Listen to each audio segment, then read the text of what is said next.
Está feliz com ele? Levante as duas mãos assim, ó, e diga: obrigado, Jesus. Pode aplaudir Jesus com força. Vai lá. Muito obrigado.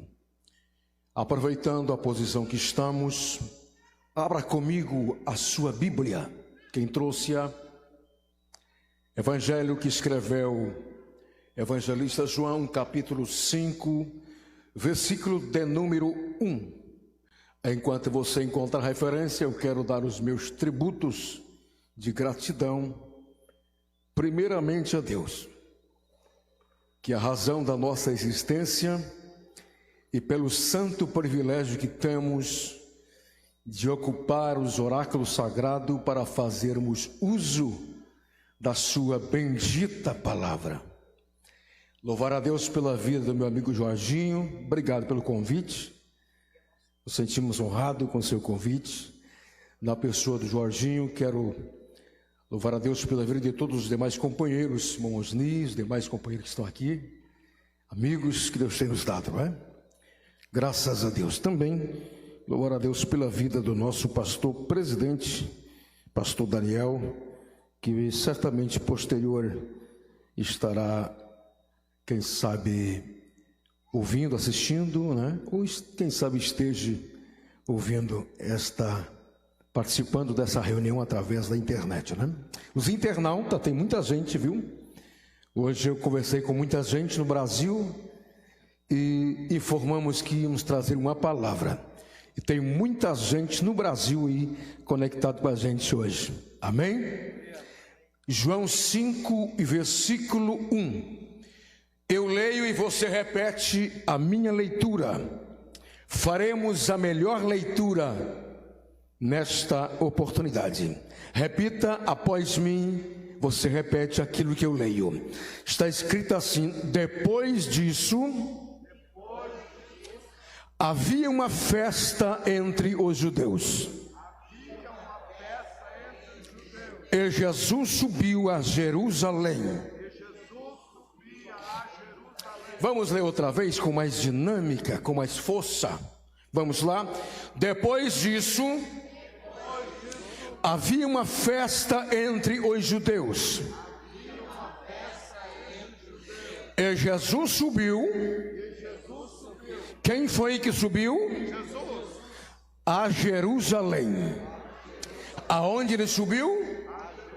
Jerusalém. Amém?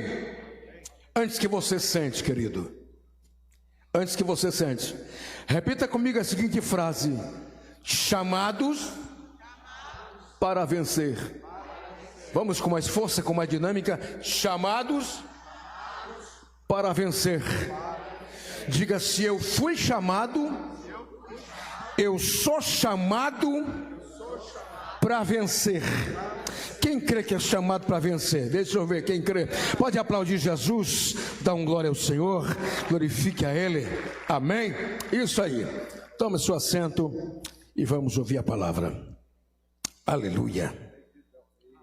Graças a Deus. Queridos e amados, senhoras e senhores, ora lemos o texto sagrado aqui, muito conhecido de todos nós. Quem não conhece, de cor e salteado, capítulo 5 de João. Eu sei que você conhece a história de trás para frente, de frente para trás, porque uma história, é um texto muito conhecido. Quando a gente lê esse texto, o versículo de número 1 desse capítulo, a expressão que diz depois disso, e essa expressão ela aponta, ela indica um episódio que já havia acontecido, certo? O que é que essa expressão ela quer nos apontar? Jesus, ele resolve fazer uma cruzada. E essa cruzada, ele vai sair da Judeia para ir para a região da Galileia. Ele sai da Judeia para ir para a Galileia. Para onde é que ele vai? Galileia. Quando a Bíblia fala Galileia, a Bíblia está referindo-se a uma região. Existe a região da Galileia, existe região da Judeia e existe região da Samaria. Jesus está na região da Judeia e ele vai ir para a região da Galileia. Nesta trajetória, nesta viagem, nesta cruzada, acontece alguns fatos. E um deles é que quando Jesus sai da região da Judeia, antes de chegar na região da Galileia, ele vai ter que passar pela região da Samaria. E quando ele chega exatamente ali, na região da Samaria, a Escritura diz que Jesus vai a uma das cidades de Samaria por nome de Sicar.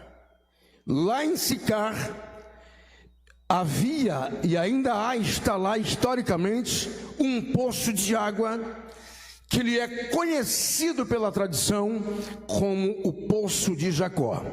Então, neste local, Jesus chega aproximadamente ao meio-dia. Para os judeus, seria a hora sexta. Jesus chega e diz a Bíblia, Jesus para junto à fonte de Jacó para descansar.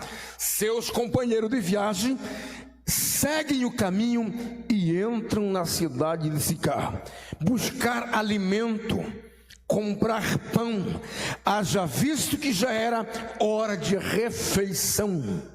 Enquanto Jesus está sentado ao lado do poço, os discípulos entraram na cidade e diz a Bíblia que enquanto Jesus está solitário ao lado do poço de Jacó, vem e sai da cidade uma samaritana, uma mulher, uma donzela, e ela vem com seu cântaro na mão para tirar água da fonte de Jacó. Amados, quando Jesus está ali e ela vem vindo e vem chegando, imediatamente ela percebe que aquele homem que estava ali não era judeu, ou seja, não era samaritano. Ela percebe que ele era judeu. Acompanhe o raciocínio. Todo judeu, ele é muito fácil de ser identificado. E esta samaritana logo percebe que aquele homem que estava ao lado do poço não era samaritano, mas era judeu. Repita comigo, diga assim: ele não era samaritano. Diga, ele era judeu. E ela vem chegando para tirar água. E aí a Bíblia diz assim, que quando ela vai tirar água naquele poço, não era hábito das mulheres de Samaria buscar água ao meio-dia. Não era costume delas. As mulheres de família, as mulheres de respeito, não vinham nesse horário. E aí você pergunta, mas então por que esta vem, pregador? Esta mulher, ela vem neste horário para tirar água do poço, porque Poço de Jacó, ele era um local, nós podemos definir ele como um ponto turístico. Ele era um ponto de parada. Os viajantes que por ali passavam costumavam parar no Poço de Jacó.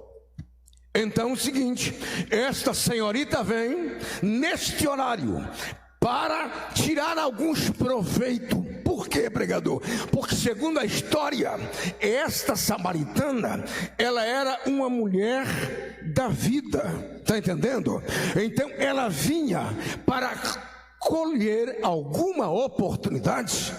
Quem sabe ela pensa assim, eu vou neste horário, porque é um horário que muita gente está parada ali, costumam parar ao lado do poço, mas as mulheres de família não vinham nesse horário.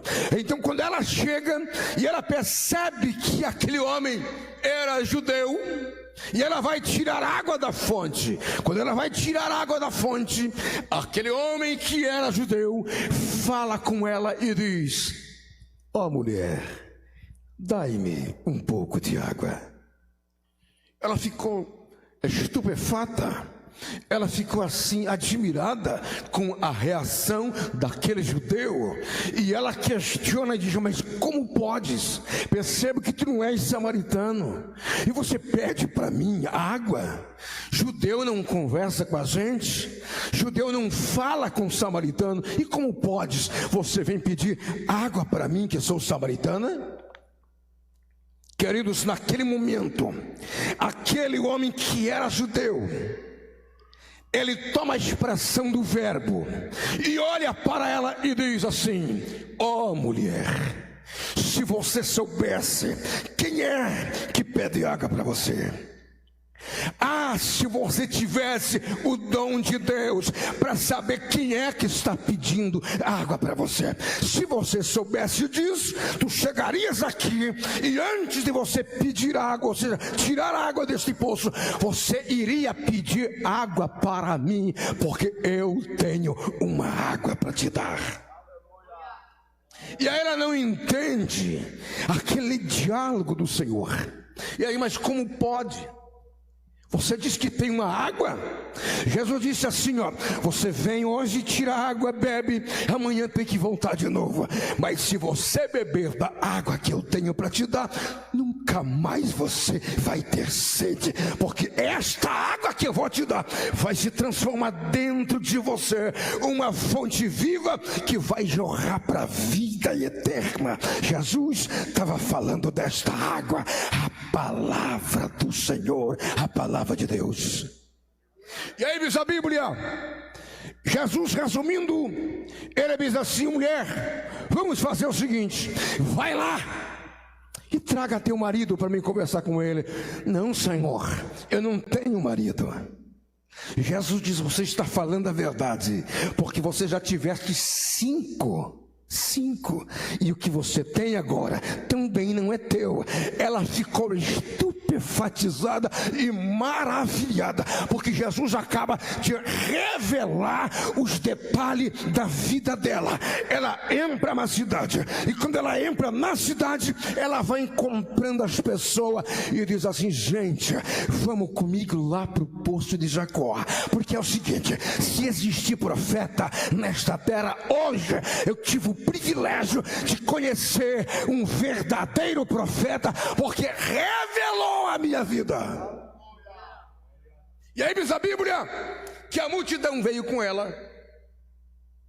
Muita gente veio, chegaram ali e começaram a escutar as palavras de Jesus Cristo.